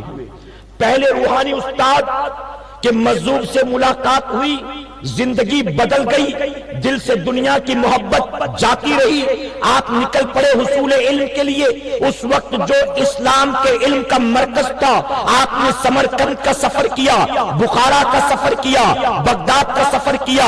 سفر طے کرتے کرتے حافظ قرآن تو تھے، تفسیر قرآن کو سیکھا ہے، حدیث کو سیکھا ہے، اصول حدیث کو سیکھا ہے، فقہ کو سیکھا ہے۔ ایک وقت وہ بھی آتا ہے جب آپ کے دل نے کہا میں نے ظاہری علوم پر مہارت حاصل کر لی ہے، اب اس کے پردے میں جو راز پوشیدہ ہے مجھے اسے سمجھنا ہے، اب باطنی علوم کی طرف قدم بڑھانا ہے۔ اور اس کے لیے کیا کرنا ہوگا؟ پہلے تو مدرسوں میں جا رہا تھا، اب کسی کامل پیر کو تلاش کرنا ہوگا، اب کسی پیر و مرشد سے بیعت کے لیے مجھے آگے جانا ہوگا۔ فرمایا گیا تلاش کرتے کرتے آپ نیشاپور کی سرزمین پر پہنچتے ہیں۔ نیشاپور کے قصبے ہارون میں ایک بزرگ رہتے تھے جو بہت مشہور زمانہ بزرگ تھے، جن کا نام حضرت عثمان ہارونی تھا۔ غریب نواز ان کی بارگاہ میں بیعت کی غرض سے آتے ہیں، ان سے مرید ہونے کے لیے آتے ہیں۔ اب یہاں پر اس بات کو روک کر ایک بات عقائد اہل سنت کی واضح کرنا چاہوں گا۔ آپ دیکھ رہے ہیں آج کل سوشل میڈیا کا دور ہے، دیکھ رہے ہیں نا، لوگ کتابیں کم پڑھتے ہیں، واٹس ایپ زیادہ پڑھتے ہیں، لوگ بخاری مسلم کم پڑھتے ہیں، فیس بک پر لوگوں کے اسٹیٹس زیادہ پڑھتے ہیں، لوگ اپنے ماں باپ کی زیارت کم کرتے ہیں، دوستوں کے پروفائل پکچر زیادہ دیکھا کرتے ہیں۔ سوشل میڈیا کا دور ہے، اور ایسے میں آپ نے دیکھا ہوگا بہت سے ویڈیوز ہندوستان پاکستان سے جب لوگ حج یا عمرہ کرنے کے لیے جاتے ہیں مکہ شریف یا مدینہ منورہ، تو وہاں کی گورنمنٹ کے جو ایجنٹس ہیں وہ انہیں پکڑتے اور پکڑ کر طرح طرح کے اعتراضات کرتے اور اعتراضات قائم کر کے ان ویڈیوز کو باقاعدہ واٹس ایپ پر، فیس بک پر، یوٹیوب پر اپلوڈ کرتے ہیں، اور اپلوڈ کر کے یہ ثابت کرنا چاہتے ہیں کہ گویا ہم صحیح ہیں، اہل سنت والجماعت کے لوگ غلط ہیں، ہم صحیح ہیں، مقلدین جو ہے وہ غلط ہیں۔ کبھی تعویذ کو لے کر اعتراض ہوتا ہے، کبھی کسی لباس کو لے کر اعتراض ہوتا ہے، کبھی ٹوپی کی بناوٹ کو لے کر اعتراض ہوتا ہے، کبھی پیری مریدی کو لے کر اعتراض ہوتا ہے، تو طرح طرح کے اعتراضات وہ قائم کرتے ہیں اور کہتے ہیں کہ کہاں سے ثابت ہے، کہاں سے ثابت ہے، کہاں سے ثابت ہے۔ آپ نے ایسے کئی ویڈیوز دیکھے ہوں گے۔ میں علماء کی موجودگی میں ذمہ داری کے ساتھ کہنا چاہوں گا، اگر کسی بڑے پڑھے لکھے سنی کو، اگر محض کسی رسم و رواج والے سنی کو، اگر صرف جمعرات مزار پر اور جمعہ مسجد میں آنے جانے والے کسی سنی کو کوئی بدعقیدہ پکڑ لے اور پکڑ کر اہل سنت والجماعت کے عقائد یا معاملات کے حوالے سے اعتراض کرے اور وہ بے پڑھا لکھا سنی ان اعتراضات کا جواب نہ دے سکے، تو اس سے مراد یہ بات ثابت نہیں ہوتی کہ اس کا مسلک غلط ہے، اس کا مذہب غلط ہے، اس کا عقیدہ غلط ہے۔ اے مسلمانوں، اگر جواب نہ دے سکے تو اس آدمی کے علم کی کمی تو ہو سکتی ہے، لیکن الحمدللہ میں ذمہ داری کے ساتھ کہوں گا اہل سنت والجماعت کے عقائد ہو یا معاملات ہو ہرگز غلط نہیں ہو سکتے ہیں۔ اور الحمدللہ میں یہ بھی ذمہ داری کے ساتھ کہوں گا، آج جتنے باطل فرقے اہل سنت والجماعت پر اعتراض کرتے ہیں، ان اعتراضات کے جوابات ہمارے بزرگوں نے بہت پہلے ہی دے رکھا ہے۔ یہ ہماری اور آپ کی کم نصیبی ہے، ہم کتابوں کا مطالعہ نہیں کرتے، ہم علماء کی سنگت میں اٹھتے بیٹھتے نہیں ہیں، ہم جمعہ کی 2 رکعت پڑھ کر سمجھتے ہیں کہ جنت اپنے نام لکھوا لیا، اب مسجد میں جانے کی ضرورت کیا ہے؟ ہم مسجد میں جائیں گے جب ریٹائرڈ ہو جائیں گے، ہم مسجد میں جائیں گے جب داڑھی کے بال سفید ہو جائیں گے، ہم مسجد میں جائیں گے جب اٹھنے بیٹھنے جھکنے میں تکلیف شروع ہو جائے گی، ہم مسجد میں جائیں گے جب بہو بیٹی والے ہو جائیں گے۔ ہم سمجھتے ہیں کہ مسجد میں آنا جانا یہ بوڑھوں کے لیے ہے، یہ ریٹائرڈ لوگوں کے لیے ہے، یہ بے روزگاروں کے لیے ہے۔ اے سرکار مدینہ کے پہلوانوں، جشن غریب نواز کی محفل میں آئے ہو، آپ تمام سے میں گزارش کروں گا، اپنے بعد اپنی آنے والی نسلوں کے اگر ایمان و عقیدے کی حفاظت کرنا چاہتے ہو تو کسی یونیورسٹی میں جانے کی ضرورت نہیں ہے، کسی کالج میں جانے کی ضرورت نہیں ہے، کسی کانوینٹ اسکول میں جانے کی ضرورت نہیں ہے۔ اپنے بعد اپنی نسلوں کے ایمان و عقیدے کو اگر بچانا چاہتے ہو، ان علماء کے قدموں میں آ کر بیٹھ جاؤ، ان کی سنگت میں اٹھا بیٹھا کرو۔ میں ذمہ داری سے کہوں گا، ان کے دامن سے اگر وابستہ ہو جاؤ گے، اللہ صرف آپ کے ایمان کی حفاظت نہیں کرے گا بلکہ علماء کے صدقے اللہ آپ کی قیامت تک آنے والی نسلوں کے ایمان کی حفاظت فرمائے گا۔ ایک ویڈیو دیکھا ہوگا آپ نے، پیری مریدی کہاں سے ثابت، پیری مریدی کہاں سے ثابت؟ میں آپ سے پوچھتا ہوں، اس سال غریب نواز کا جو عرس ہوا وہ کتنا سالانہ عرس تھا؟ اچھا، آپ لوگوں کو پتہ ہی نہیں کہ عرس ہو چکا، 805 سال. کتنے سال؟ 805 سال ہو گئے غریب نواز کا عرس ہوتے ہوئے. 805 سال. غریب نواز مرید ہونے کے لیے کب گئے؟ ظاہر ہے کہ جب وہ باحیات تھے، اوپر موجود تھے زمین کے. زندہ تو آج بھی ہے الحمدللہ. ہمارا عقیدہ زمین کے اوپر موجود تھے. ابھی ہندوستان آئے نہیں تھے، ابھی بیعت ہوئے نہیں تھے، بلکہ حصول علم کے بعد پیر کی بارگاہ میں گئے مرید ہونے کے لیے. 805 سال یہ پکڑ لیں. اس کے بعد ہندوستان میں جتنے سال رہے وہ پکڑ لیں. پھر بیعت کے بعد 20 سال پیر کی خدمت کی وہ پکڑ لیں تو پتا چلے گا آپ پیر و مرشد کی بارگاہ میں حصول بیعت کے لیے گئے تھے، اس کو تقریباً 850 یا 860-65 سال گزر چکے ہوں گے. تو معلوم ہوا کہ پیری مریدی یہ امام احمد رضا خان فاضل بریلوی نے شروع نہیں کیا. پیری مریدی آج کے پیروں یا سنیوں نے شروع نہیں کیا ہے. ارے پیری مریدی تو الحمدللہ ہزاروں سال پہلے سے چلی آ رہی ہے. اور جشن صدیق اکبر کے موقع پر میں نے کہا تھا اس کائنات میں نہ میرے آقا جیسا کوئی پیر ہو سکتا ہے، نہ صدیق اکبر جیسا کوئی مرید ہو سکتا. تو پیری مریدی یہ نئی نویلی چیز نہیں ہے جو بریلویوں نے پیدا کر لیا. غریب نواز گئے ہیں بیعت کے لیے. کب؟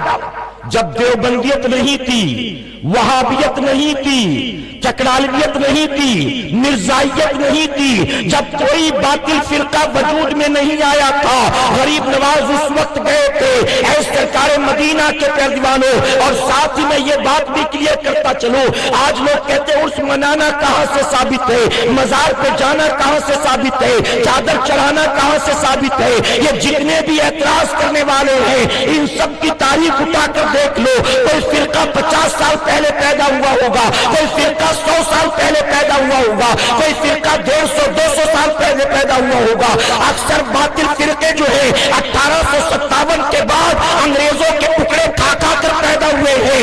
ان انکار کرنے والوں کی پیداوار بعد کی ہے. ان کی سرزمین پر اولیاء کا عرس تو 800 سال سے منایا جا رہا ہے. غریب نواز کا عرس پاک امام احمد رضا نے شروع کیا، آج کے بریلویوں نے شروع کیا نہیں. 805 سال پہلے سے ہوتا چلا آ رہا ہے. پتا چلا کہ یہ کام پہلے سے ہو رہا ہے. اعتراض کرنے والے بعد میں پیدا ہوئے. تو پہلے والے سچے تھے کہ ابھی والے سچے؟ اور یہ بھی سن لو، جنہوں نے غریب نواز کا عرس شروع کیا 805 سال پہلے، آج کے مدرسوں کے فارغ نہیں تھے، غریب نواز کی بارگاہ کے فارغین تھے. ارے وہ لوگ تھے جنہوں نے ماتھے کی نگاہوں سے غریب نواز کے چہرے کی زیارت کی تھی، ان کے ہاتھوں پر کلمہ پڑھا تھا، غریب نواز سے دین سیکھا تھا، قرآن سیکھا تھا، سنت سیکھا تھا. ارے وہ لوگ تھے جن کو غریب نواز نے مدینے کا راستہ بتایا تھا، کربلا معلیٰ کا پتہ بتایا تھا. اور جانتے ہو غریب نواز پیری مریدی کرنے نہیں آئے تھے، بلکہ باطل مذاہب والوں کو ایمان کی دولت دینے آئے تھے. غریب نواز صرف کلمہ پڑھا کر چھوڑ دیتے تو آپ جانتے تھے کہ جو ہزاروں سال سے بتوں کے پجاری ہیں، کلمہ پڑھ کر چھوڑ دوں گا تو گھر جا کر بتوں کے سامنے سر بھی جھکائے گا، مندروں میں جا کر گھنٹے بھی بجائے گا، آرتی بھی اتارے گا، پوجا پرارتھنا بھی کرے گا. اس لیے غریب نواز نے جنہیں کلمہ پڑھایا تھا صرف کلمہ پڑھا کر روانہ نہیں کیا، بلکہ انہیں مکمل طور پر قرآن و سنت کے سانچے میں ڈھال دیا تھا. تو وہ زیادہ دین بہتر جانتے تھے کہ آج والے زیادہ جانتے. غریب نواز کے پڑھائے تھے. اور آسان کر دوں، غریب نواز کا پہلا عرس پاک انہوں نے منایا تھا جو غریب نواز کے مریدین تھے، ان کے خلفاء تھے. صوفی حمید الدین ناگوری نے منایا تھا، خواجہ بختیار کاکی نے منایا تھا، بابا فرید گنج شکر نے منایا تھا، خواجہ نظام الدین اولیاء نے منایا تھا. تو 855 سال پہلے غریب نواز کا پہلا عرس پاک ان اللہ والوں نے منایا تھا. جب 805 سال پہلے غریب نواز کا عرس منانا جائز تھا تو آج بھی عرس منانا جائز ہے. اور یہ بھی سن لو، بزرگوں علماء کی موجودگی میں کہوں گا ذمہ داری سے، آج جتنے اعتراض کرنے والے ہیں، توجہ ہے نا آپ کی، جتنے اعتراض کرنے والے آج جتنے منکر ہیں، ان سب کی تاریخ اٹھا کر دیکھ لو، آپ کو پتا چلے گا کہ یہ منکر ہو گئے جبکہ ان کے باپ دادا خود بھی عرس منایا کرتے تھے، ان کے باپ دادا خود بھی مزار پر جایا کرتے تھے، یہ بعد میں بدل گئے، بعد میں۔ بات صحیح ہے کہ نہیں بتائی؟ تو میرے پیارے آقا علیہ الصلوۃ والتسلیم کے پیروانوں، غریب نواز نے بیعت کی خواہش ظاہر کی، پھر آپ کے پیر و مرشد نے مجاہدات سے گزارا۔ سب سے پہلے تو کہا کہ بیٹا میں تجھے مرید نہیں کرتا، اس کی وجہ کہ قیامت میں میرا اپنا کیا بنے گا میں نہیں جانتا، میں تیرا بوجھ کیسے اٹھا سکتا ہوں، میں تیرا بوجھ کیسے اٹھا سکتا ہوں۔ غریب نواز نے کہا کہ میں حضور آپ ہی سے بیعت ہوں گا۔ بہرحال اصرار کیا، پھر انکار کرتے رہے، اصرار کرتے رہے، تو کہا کہ ٹھیک ہے جاؤ 1000 بار سورہ اخلاص کا ختم کرو، رات بھر نفل نمازیں پڑھو۔ اس طرح سے مجاہدات کروائے، صبح حاضر ہوئے خدمت میں غریب نواز، تو پھر سے مجاہدات کروائے گئے۔ اس کے بعد آپ کے پیر نے اشارہ کیا، آپ نے سنا ہوگا ان واقعات کو، لیکن موقع کے اعتبار سے بتاتا چلوں تاکہ اہل سنت والجماعت کے عقائد بھی کلیئر ہوتے رہیں۔ غریب نواز کے پیر و مرشد نے آسمان کی طرف اشارہ کیا اور کہا بتاؤ تمہیں کیا نظر آتا ہے؟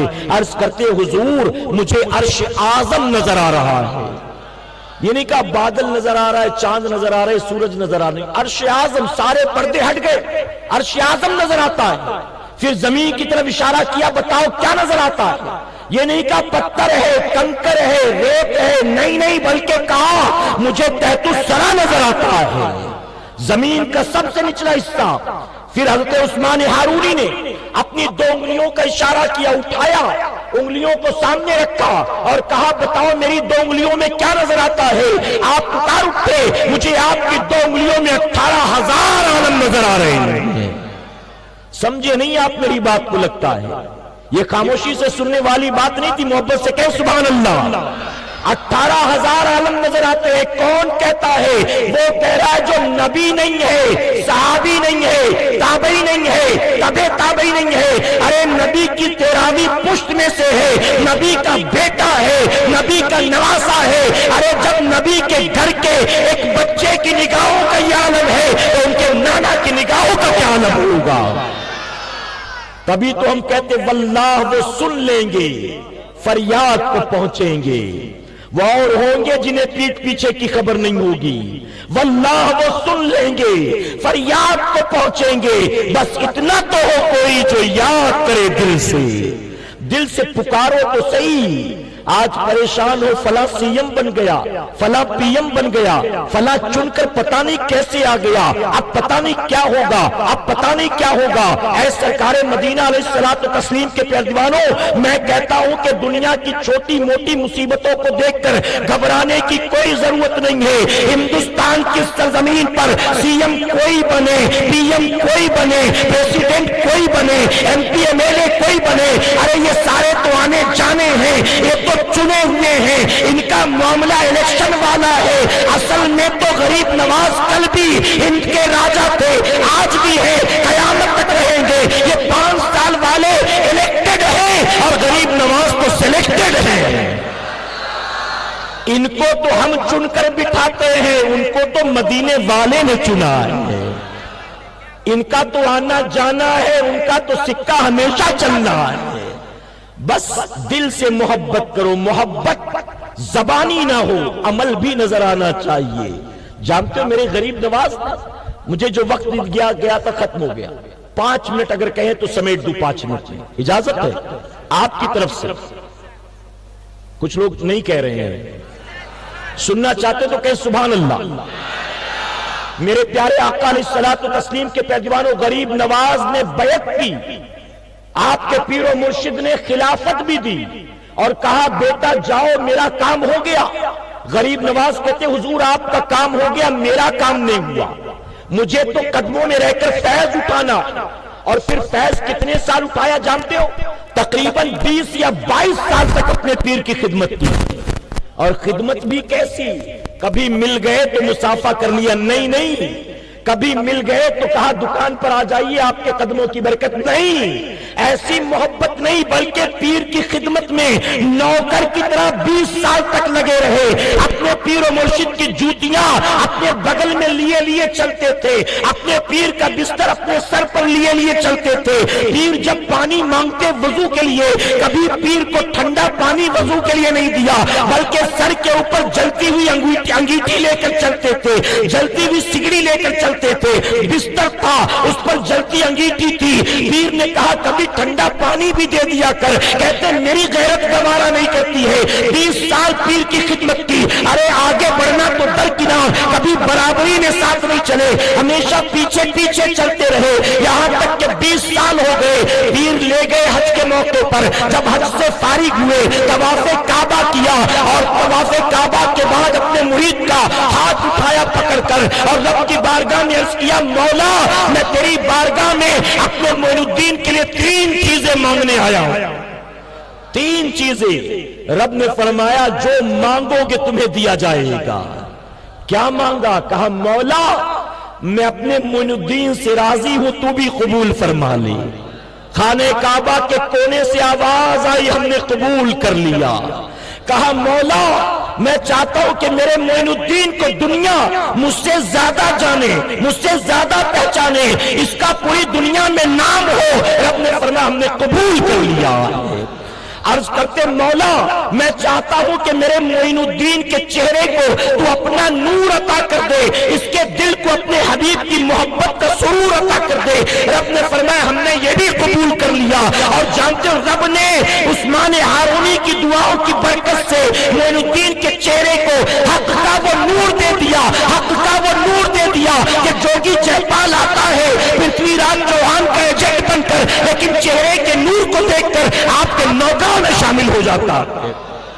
مہنت شادی دیو آتا ہے پرتھوی راج چوہان کا ایجنٹ بن کر, لیکن غریب نواز کے چہرے پر حق کے نور کو دیکھ کر ان کا غلام بن جاتا ہے. اور تاریخ لکھنے والوں نے لکھا 1000 سال کی تاریخ ہے, کوئی ولی ایسا نہیں گزرا جس کے ہاتھ پر 90 لاکھ کافروں نے کلمہ پڑھا.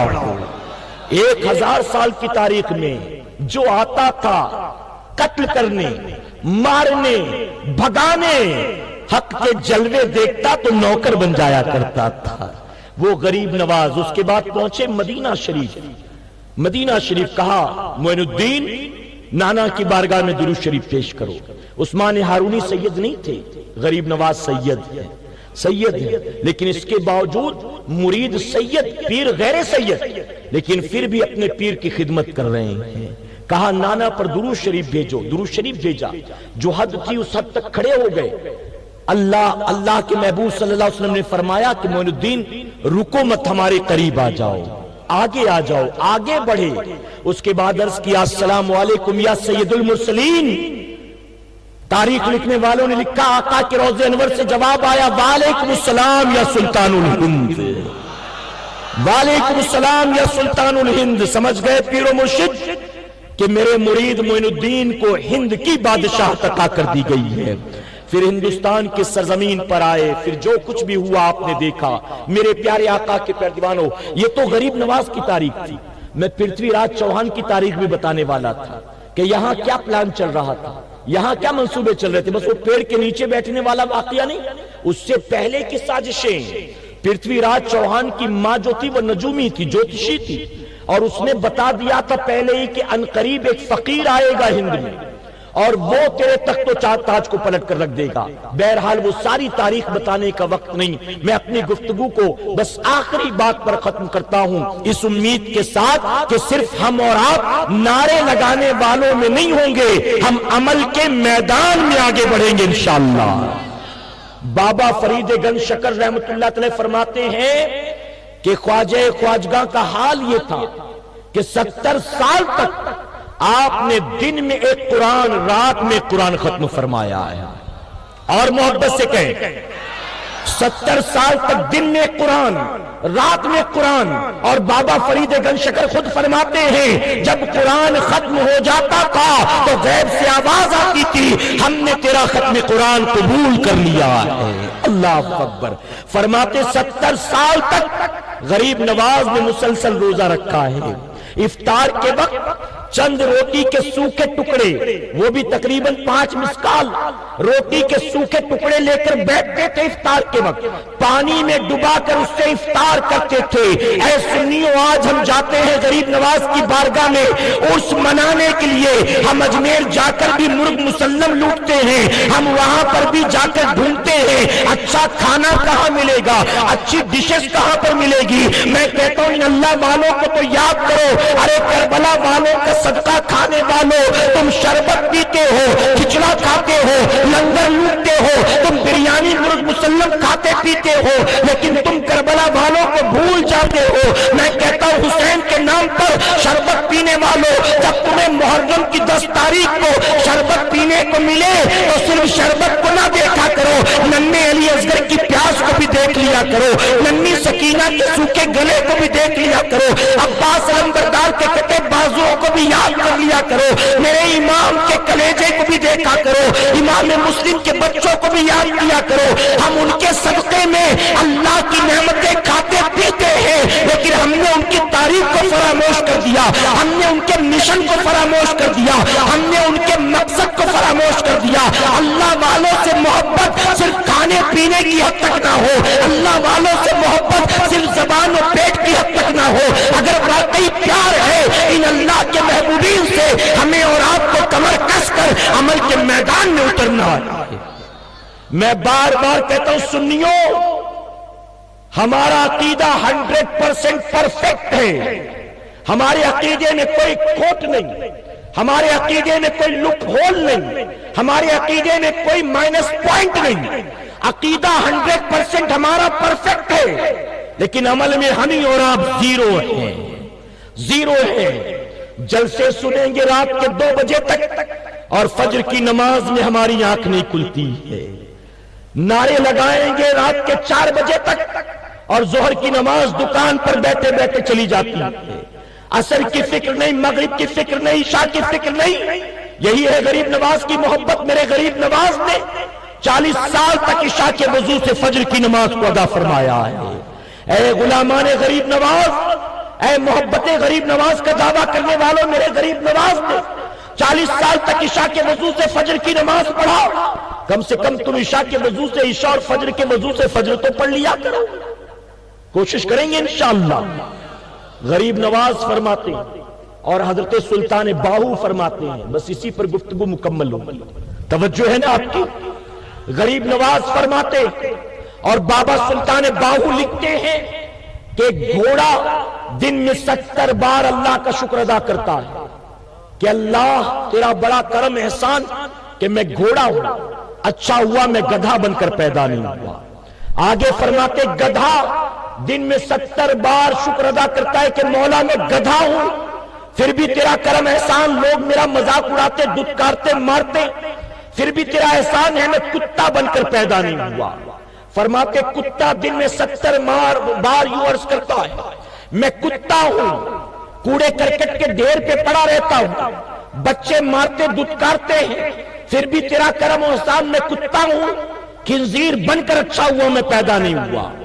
آگے فرماتے خنزیر یعنی سور دن میں 70 مرتبہ یورپ کی بارگاہ میں عرض کرتا ہے کہ اللہ میں سور ہوں، میں نجاست کو کھاتا ہوں، غلاظت پر پڑا رہتا ہوں، مسلمان میرے قریب آنا تو درکنار میرا نام لینا پسند نہیں کرتے، پھر بھی تیرا بڑا کرم اور احسان میں سور ہوں، خنزیر ہوں، اچھا کیا تو نے مجھے بے نمازی مسلمان بنا کر پیدا نہیں کیا۔ اللہ نے ہمیں اشرف المخلوقات بنایا، اپنے محبوب صلی اللہ علیہ وسلم کی امت میں پیدا کیا۔ ارے جن کی امت میں پیدا ہونے کے لیے انبیاء دعا کرے، بن باپ دادا کی دعاؤں کے میرے رب نے اس حبیب کی امت میں پیدا کر دیا، لیکن آج ہمیں دیکھ کر خنزیر فخر کرے کہ میں خنزیر ہوں، اچھا ہے کم سے کم اس جیسا بے نمازی تو نہیں۔ اے مسلمان پلٹا، غریب نواز سے واقعی پیار ہے تو رات کو 3 بجے سونا، 4 بجے سونا، 5 بجے سونا، لیکن یہ طے کر کے سونا ہم سوئیں گے کبھی بھی، لیکن فجر کی نماز کبھی ہم سے قضا نہیں ہوگی۔ ارادہ کرتے ہیں انشاءاللہ اللہ اپنے حبیب پاک کے صدقۃ فعل ہمیں آپ کو سب کو کہنے سننے سے زیادہ عمل کی توفیق عطا فرمائے۔ درمیانی گفتگو مجھ سے جانے انجانے میں کسی طرح کی غلطی خامی رہ گئی، آپ سب کو بالخصوص حضرت قبلہ کو، علماء اکرام کو گواہ بنا کر سچے دل سے توبہ کرتا ہوں۔ رب میری توبہ قبول فرمائے اور ہمارا آج کا یہاں جمع ہونا اسی قیامت میں میرا کریم ہمارے لیے، ہمارے والدین کے لیے بخشش اور نجات کا ذریعہ بنائے۔ وما علینا الا البلاغ۔ السلام علیکم۔ صلی اللہ علیہ نبی الامی وآلہ وصلی اللہ علیہ وسلم۔ صلاۃ و سلام علیک یا رسول اللہ صلی اللہ علیہ وسلم۔ میرے پیارے آقا علیہ الصلوۃ والتسلیم کے پیروانوں، آپ کے درمیان دیکھیے مسجد کے حوالے سے جھولی گھمائی جا رہی ہے، اور میں امید کرتا ہوں کہ میں دور سے آیا ہوں، مہمان ہوں، آپ میری زبان کی لاج رکھیں گے انشاءاللہ۔ زیادہ سے زیادہ آپ تعاون کرنے کی کوشش کریں گے انشاءاللہ۔ یا الہ العالمین اپنے حبیب پاک کے صدقۃ فعل ہم سب کی اس حاضری کو اپنی بارگاہ میں قبول فرما لے۔ میرے کریم، ہم نے جو کچھ بھی تیرا ذکر پاک کیا، قرآن مقدس کی آیتوں سورتوں کی تلاوت کی، ہدیہ درود و سلام پیش کیا، نعت مبارکہ پڑھی، تیرے محبوب جناب محمد الرسول اللہ صلی اللہ تعالی علیہ وسلم کا ذکر پاک کیا، میرے کریم ہم سے اس میں جانے انجانے میں کسی طرح کی غلطی خامی رہ گئی تو اپنے محبوب پاک کے صدقے تو اسے معاف فرما دے۔ اے اللہ، معاف فرما کر ہماری محفل کو اپنی بارگاہ میں شرف قبولیت عطا فرما، اسے قبول کر کے قیامت میں ہمارے لیے، ہمارے والدین کے لیے بخشش اور نجات کا ذریعہ بنا دے۔ اے اللہ، تو رحیم ہے، ہم سب کے حالات پر رحم فرما، تو کریم ہے، ہم سب کے حالات پر کرم فرما۔ مولا، ہم سب مسلمانوں کی عزت و آبرو، جان و مال کی حفاظت فرما، ہمارے گناہ کبیرہ اور صغیرہ کو تو معاف فرما دے، ہماری ہر خطا و لغزش کو اپنے فضل و کرم سے معاف فرما دے۔ یا الہ العالمین، جو بے روزگار ہیں ان کو رزق حلال کا ذریعہ عطا فرما دے، جو روزی سے لگے ہیں ان کی روزی میں خیر و برکت عطا فرما۔ میرے کریم، ہمیں دنیا والوں کی محتاجی سے بچا، ہمیں دنیا والوں کے سامنے ہاتھ پھیلانے سے بچا۔ مولا، ہماری تنگ دستی کو دور فرما دے، قدم قدم پر غیب سے ہماری روزی میں خیر و برکت عطا فرما۔ یا الہ العالمین، اس مہنگائی کے دور میں ہماری غیب سے مدد فرما، ہم سب کو اپنے حبیب کی چوکٹ کا بھکاری بنا دے، اپنے محبوب کی آل کے در کا منگتا بنا دے۔ اے اللہ، ہمارے بھائی، ہماری بہنیں جو اسپتالوں میں زیر علاج، جو غریبی کی وجہ سے علاج نہیں کرا سکتے، جو علاج کرا کے تنگ آ گئے، جنہیں ڈاکٹروں نے جواب دے دیے، جن کے آپریشن ہوئے، جن کے ہونے والے، مولا سب کو شفاء کاملہ واجلہ عطا فرما دے۔ ہم میں سے جن کے والدین بیمار ہیں، اے اللہ سب کو شفا عطا فرما دے۔ نہ ڈاکٹر شفا دیتا ہے، نہ دوا شفا دیتی ہے، شفا دینے والی صرف تیری ذات ہے۔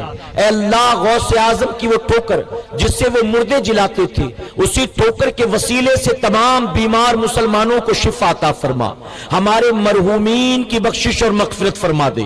ہم سب کے خاندان والے، دوست احباب، رشتہ دار، جان پہچان والے، یا ہم میں سے جن کے والدین دنیا سے جا چکے ہیں، اے اللہ سب کی قبروں میں انوار و تجلیات کی بارشیں نازل فرما، سب کے کروٹ درجات کو بلند فرما دے۔ اے اللہ، ہمارا کوئی بھائی، ہماری کوئی بہن اپنے شامت اعمال کی بنیاد قبر کے عذاب میں مبتلا ہو، مولا علی کے صدقے، خواجہ خواجگاں کے صدقے، اے اللہ ان سب کو قبر کے عذاب سے رہائی عطا فرما دے۔ ہم تمام جو زندہ ہیں، موت آنے سے پہلے ہمیں سچی توبہ کی توفیق عطا فرما، ہمارے دلوں پر لگے گناہوں کے گرد و غبار کو صاف فرما دے، ہمارے دلوں میں گناہوں کے لیے نفرت پیدا فرما، نیکیوں کے لیے محبت پیدا فرما۔ میرے کریم، ہماری پیشانیوں میں سجدوں کی تڑپ پیدا فرما، ہمارے دلوں میں نماز کی محبت پیدا فرما، ہمیں اپنی ایک نماز کو اس کے وقت پر ادا کرنے کی توفیق عطا فرما۔ نمازوں کے معاملے میں کاہلی اور سستی سے بچا، ٹال مٹول سے بچا، بہانے بازی سے بچا۔ ہمیں صرف میرے کریم جمعہ کا، شب معراج و شب برات و ماہ رمضان کا نمازی نہ بنا، ہمیں تمام عمر اپنے سجدوں کی توفیق عطا فرما۔ یا الہ العالمین، آج کی شب تیرے جن بندوں نے اس خوبصورت محفل کو سجایا ہے، ان سب کی محنت کو قبول فرما لے۔ اے اللہ، جنہوں نے اپنی حلال روزی کا 1 روپیہ اس محفل میں جس صورت میں بھی خرچ کیا ہو، اس کی قیامت تک آنے والی نسلوں کو اس کا بہتر صلہ عطا فرما۔ اے اللہ، اپنے حبیب کے صدقے جنہوں نے اس محفل میں روشنی کا انتظام کیا، تو ان کی قبروں میں روشنی کا انتظام فرما۔ جنہوں نے تیرے بندوں کے لیے چٹائیاں اور یہ دری بچھائی، اے اللہ تو ان کی قبروں میں جنت کا بچھونا نصیب فرما۔ جنہوں نے تیرے ذکر کے لیے یہ ممبر لگایا، تو انہیں قیامت میں نور کے ممبر عطا فرما۔ یا الہ العالمین، ہمارے علماء جو یہاں موجود ہیں، ان سب کے علم میں برکتیں عطا فرما، عمر میں برکتیں عطا فرما، حلال روزی میں برکت عطا فرما۔ ہمیں اپنے علماء کا حق ادا کرنے، ان کا احترام کرنے، ان سے محبت اور ان کی خدمت کی توفیق عطا فرما۔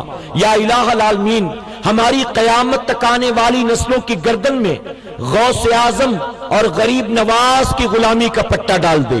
ہم سب کو ایمان والی زندگی اور ایمان والی موت نصیب فرما۔ ہماری مائیں بہنیں اور بچیاں جو حاضر آئیں، میرے کریم سب کو شرم و حیا کا پیکر بنا دے، پردے کا پابند بنا دے، سب کو خاتون جنت کی کنیزاؤں میں شامل فرما۔ بے حیائی سے بچا، عریانیت سے بچا، گندے گندے فیشنیبل کپڑوں سے بچا۔ اے اللہ اپنے حبیب کے صدقے ان سب کو خاتون جنت کے نقش قدم پر چلنے کی توفیق عطا فرما۔ یا الہ العالمین، ہم سب پر رحم فرما، کرم فرما، خیر و عافیت کے ساتھ شب معراج، شب برات اور شب قدر نصیب فرما۔ موت آنے سے پہلے ایک مرتبہ ماہ رمضان مدینے میں نصیب فرما، مکے کی سحری نصیب فرما، مدینے کا افطار نصیب فرما۔ یہاں آس پاس جتنے مسلمانوں کے گھر ہیں، ہر گھر کو شیطان کے شر سے محفوظ فرما، ہر گھر میں اپنی رحمت و برکت کا نزول فرما۔ ہمارے ملک ہندوستان کو امن و شانتی کا گہوارہ بنا دے، اسے آتنکوادیوں کے آتنک سے بچا، دہشت گردوں کی دہشت گردی سے بچا۔ یا الہ العالمین، اسلام مخالف قوتیں دنیا میں جہاں بھی سر اٹھاتی ہیں اسے نیست و نابود فرما دے، اسلام کا اور اسلام کے ماننے والوں کا بول بالا فرما۔ میرے کریم سیریا کے مسلمانوں پر اپنا خصوصی فضل اور کرم فرما، یمن و غازہ کے مسلمانوں کے جان و مال کی حفاظت فرما، برما اور عراق کے مسلمان بچیوں کی عزت و آبرو کی حفاظت فرما۔ اے اللہ ہم سب پر رحم فرما، ہم سب پر کرم فرما۔ میرے کریم سیریا کے بچوں کو اس لیے مارا گیا کیونکہ انہوں نے تیرا کلمہ پڑھا ہے، غازہ کے مسلمانوں کو اس لیے مارا گیا کیونکہ انہوں نے کلمہ پڑھا ہے، برما کے مسلمانوں کو اس لیے زندہ جلایا گیا کیونکہ انہوں نے تیرا کلمہ پڑھا ہے۔ اے اللہ تو اپنی شان رحیمی کے صدقے دنیا بھر کے مسلمانوں کے جان و مال کی حفاظت فرما۔ ہم ہند والے تجھ سے سلطان الہند کا صدقہ مانگتے ہیں، ہم ہند والے تجھ سے عطائے رسول کا صدقہ مانگتے ہیں، ہم ہند والوں کو غریب نواز کے صدقے عزت عطا فرما، سر بلندی عطا فرما، کامیابی عطا فرما۔ یا الہ العالمین، تیرے یہ ناتمہ و کمزور بندے جو تیرے دین کی خدمت میں لگے ہیں، ان سب کی خدمات کو قبول فرما لے، ان کی عمروں میں برکت عطا فرما۔ یا الہ العالمین، ہم سب پر فضل فرما، کرم فرما، ایمان والی زندگی اور ایمان والی موت ہمیں نصیب فرما۔ ان اللہ و ملائکتہ یصلون علی النبی یا ایھا الذین آمنوا صلوا علیہ وسلموا تسلیما۔ اللہم صلی علی سیدنا و شفیعنا و نبینا و مولانا محمد بارک وسلم۔ صلو علیہ صلاۃ و سلام علیک یا رسول اللہ، صلاۃ و سلام علیک یا حبیب اللہ صلی اللہ تعالی علیہ وسلم۔ سبحان ربک رب العزت عما یصفون والسلام علی المرسلین والحمد للہ رب العالمین بحق لا الہ الا اللہ محمد رسول اللہ صلی اللہ علیہ وسلم۔ کوئی دھکا مکی، شورگل، کوئی ہنگامہ نہیں۔ علماء کو، حضرت کو دھکا دینا دور کی بات، آپس میں بھی ایک دوسرے کو دھکا مکی نہیں کریں گے۔ اور میں اجازت چاہوں گا آپ کی کہ میں اور قاری صاحب جیسا کہ ہمیں 2 بجے تک روانہ ہونا ہے، تو ہمیں آپ جانے کا اطمینان سے راستہ دیں، پھر انشاءاللہ ملاقات ہوئی تو آپ سے بیٹھ کر اطمینان سے ہم مصافحہ کریں گے۔ السلام علیکم ورحمۃ اللہ وبرکاتہ۔